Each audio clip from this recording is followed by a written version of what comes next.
Hello and welcome to a special edition of Decision 2012. Now, over the next few hours, in conjunction with C-Voter, NewsX will bring you the results of the 5 key battles that are set to change the discourse at the national level.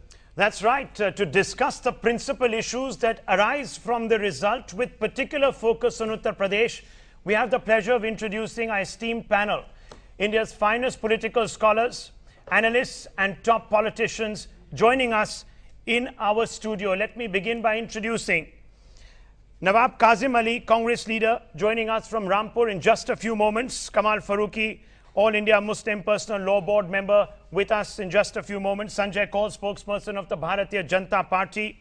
Our in-house analyst, Professor Zoya Hassan of the Jawaharlal Nehru University, needs no introduction on matters related to Uttar Pradesh as well as politics in this country. Professor Pralay Kanungo, also of the Jawaharlal Nehru University, a very, very renowned name in the figure of politics in this country. Kalyani Shankar, political analyst and senior journalist, also with us in the studio. Yashwant Deshmukh, the person behind the C-Voter survey, as well as our in-house psephologist. Also joining us, Manjeet Kriplani, co-founder and ED of the Gateway House India Council on Global Relations, someone who's been commentating on Uttar Pradesh over the last few days. Sanjay Bhatnagar, State Bureau Chief of UNI, to give us the ground perspective from Lucknow. As also Braj Mohan Singh, resident editor of the Dainik Bhaskar, joining us. And in our studios, last but not least, Ijaz Ilmi, who is a political analyst for NewsX and also the editor of the Siyasat. But without delaying a moment, let me quickly hand you over to Rishabh Gulati as we unveil the result of the NewsX C-Voter exit poll for Uttar Pradesh. Let's go across to Rishabh to find out who is going to rule Uttar Pradesh over the next 5 years. Rishabh.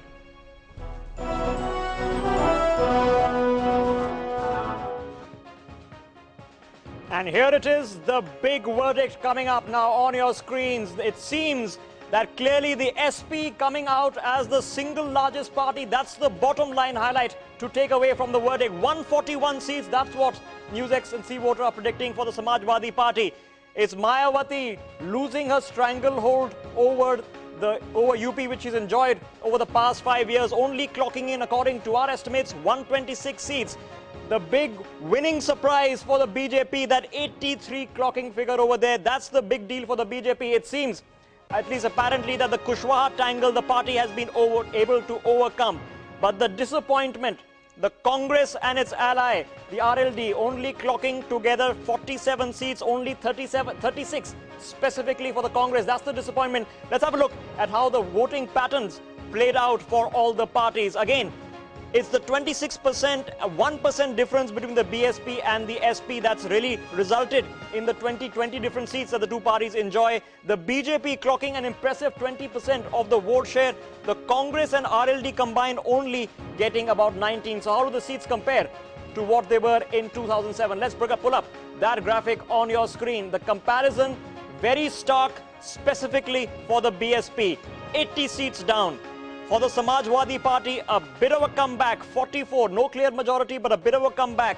The BJP clearly a big winner, almost doubling its seat share, 32 extra. The Congress getting a bit more, but remember, they were hoping for 60 or 70 seats. That hasn't happened. So how have the vote shares really changed between the last 5 years, between 2007 and 2012? Have a look, between the voting swing.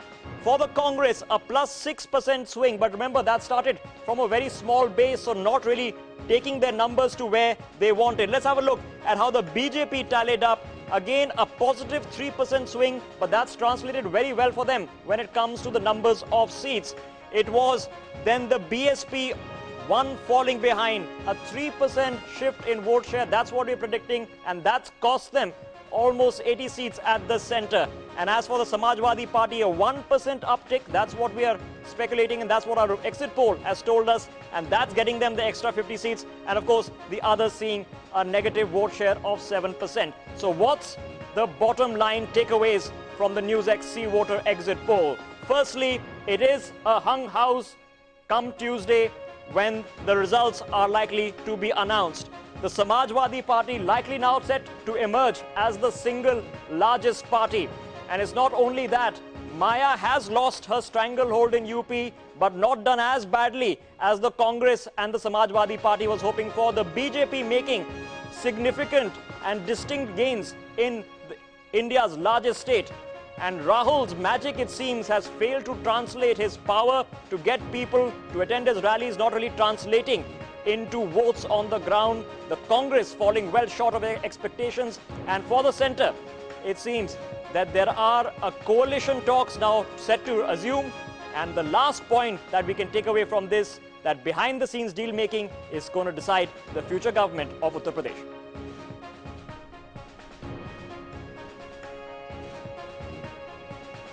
Well, thanks indeed, Rishabh, for putting us up to speed with that result, dramatic result coming out, if one were to believe, in fact, our poll survey result. Yashwant, let me come to you first. Explain what's changed. This is a surprise verdict in the sense that everyone thought that the main players would be the Congress and the Samajwadi Party. We know that there has been movement coming into this particular election as far as the caste calculus is concerned. Mayawati perhaps changed the dynamic just a little bit. The Congress, the Samajwadi Party responded in a different way, but the BJP and many people felt that Mr. Gadkari's poll maneuver there to go after the OBC vote might come a cropper, specifically after he enlisted the services of Mr. Kushwaha. What's really happened? You see, what has happened is that if you remember, Rahul, that in our pre-poll survey, the NewsXC voter pre-poll survey, we were predicting that BJP will be a poor number 4. But probably what has happened, I mean, probably in mid of the election, the overplay of Congress and the SP on the Muslim vote bank side has changed big time, and BJP, without communalizing the election, got the benefit of the polarization of the urban middle class Hindu votes. This is what has revived BJP. Uma Bharti big time revived BJP in Bundelkhand, and post Bundelkhand, in the last 2 phases, BJP did really well in the western UP and Ruhelkhand, where today's phase was happening. It was a very clear-cut polarized atmosphere. So, in between the pre-poll survey and the exit poll, the biggest difference is that BJP has come back, and that has actually pushed Congress to the 4th position, and that has taken the seats from the BSP as well. But the BSP, on its credit, must be given credit to having held on to the 27% vote share, which is still the largest in Uttar Pradesh, but in a 4-way split, because BSP votes are evenly split across the state, while Samajwadi votes are more concentrated in Purvanchal and Awadh. So the conversion factor for SP seems to be much better, and I must state that there are 104 seats, Rahul, which are marginal, where the margins are less than one, is going to be decided by less than 1% of the swing. These 104 are going to be crucial on day 6. Well, I'll open this out to the politicians in just a short while. But let me quickly go across to Professor Zoya Hassan. Professor Hassan, many people felt that going after the Muslim vote, treating Muslims across the state of Uttar Pradesh, coming out with very populist schemes on the ground, was perhaps being a little patronizing of the community. Are we seeing this result in those terms? Right. We're just going to go across to her, but let me quickly go to Professor Kanungo. Professor Kanungo, put some light on this. I'll use the same question that I came for Professor Zoya Hassan to you.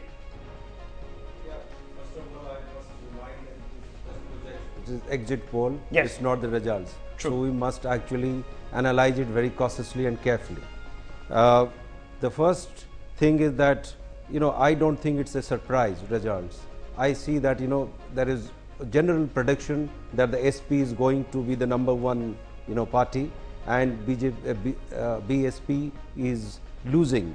And the other part, the surprising element here is the number the BJP is going to get. I think that's a very good number, and the prediction that the BJP is going to be 4th, if this happens, I think this would be a big surprise. I think in this, the element is the way the BJP mobilized the backward caste votes. Bringing in Kushwaha, it had impacted the results, though he was not in the party, outside the party, but he was campaigning. This is part one. The other one, very important, is that the way it also campaigned against the quota for the Muslims Yes. within the larger backward quota. I think that has somehow clicked, if this is the result. So was that a misstep? Was that, Jahangir, many people actually believe that what Mr. Gadkari, the BJP president, was trying to do there would be the undoing of the party. It could be, at least on the basis of what we have here, a masterstroke. Well, it was first fortunate for the BJP that Kushwaha was arrested today and not, a couple of weeks ago. So that's going to serve the party pretty well, and that's something that I'm sure the BSP is knocking some heads for right now in Uttar Pradesh. But really when I look back and I see the bigger picture, Mayawati has lost and everyone has gained at her expense. And I think what you see clearly is that her arrogance, perhaps the corruption charges that have hounded her, the manner in which she has conducted her politics has engendered a backlash across almost every group. Because Yashwant, here you come in and correct me, but the Brahmin vote has deserted Mayawati and seems to have gone back to the BJP from the numbers that you've shown us. Apart from the Jatavs, many OBCs and many middle castes have also now gone more towards the Congress than she might have liked. And even the SP has succeeded, it would seem from your numbers, in cementing the Muslim vote, as you started off by saying, a benefit that may already have accrued to the Congress as well. So really, this election was Maya's to lose, and I think she's done just that. She's lost it for herself. Sanjay Kaul, many people came out and were very suspect. One would have said that had perhaps Kushwaha been arrested during that poll campaign, it would have led to a backlash, an OBC backlash, which would have favored the BJP even more. We're not going to get into the politics of the timing of the arrest, and I can well understand that perhaps you're itching to comment on that. But give us a quick assessment of where you think the BJP has picked up these votes and at what cost. Well, the disclaimer first. I really can't, like Professor Kanungo said, that if the figures cannot be, depended on, the analysis cannot be done. But having said that, and because we are all here to discuss all this, that's right. I'd like to basically go back to the more original question and in that try and answer your concerns. I think I did a small analysis of my own, and I think if you really, if I go back to my notes, and this was before the results, the exit polls came in, I think my contention was that the Congress, for all the hype and the hoopla that was created about it, and thanks to, of course, Mr. Rahul Gandhi's antics, would not be able to push through for the simple reason that they would, in effect, actually, by bringing up the Muslim quota issue, actually push the Muslim towards the SP, because they knew that the Congress would not be in a position even to actualize that promise. So in a strange way, it was the Congress that pushed them to the SP. And I have a feeling that on the other hand, by actually creating that sort of a situation, Mayawati's Dalit base was consolidated also. So she did not lose as much as we thought she would, and the SP did not make up as much as we thought they did. Or they could, sorry.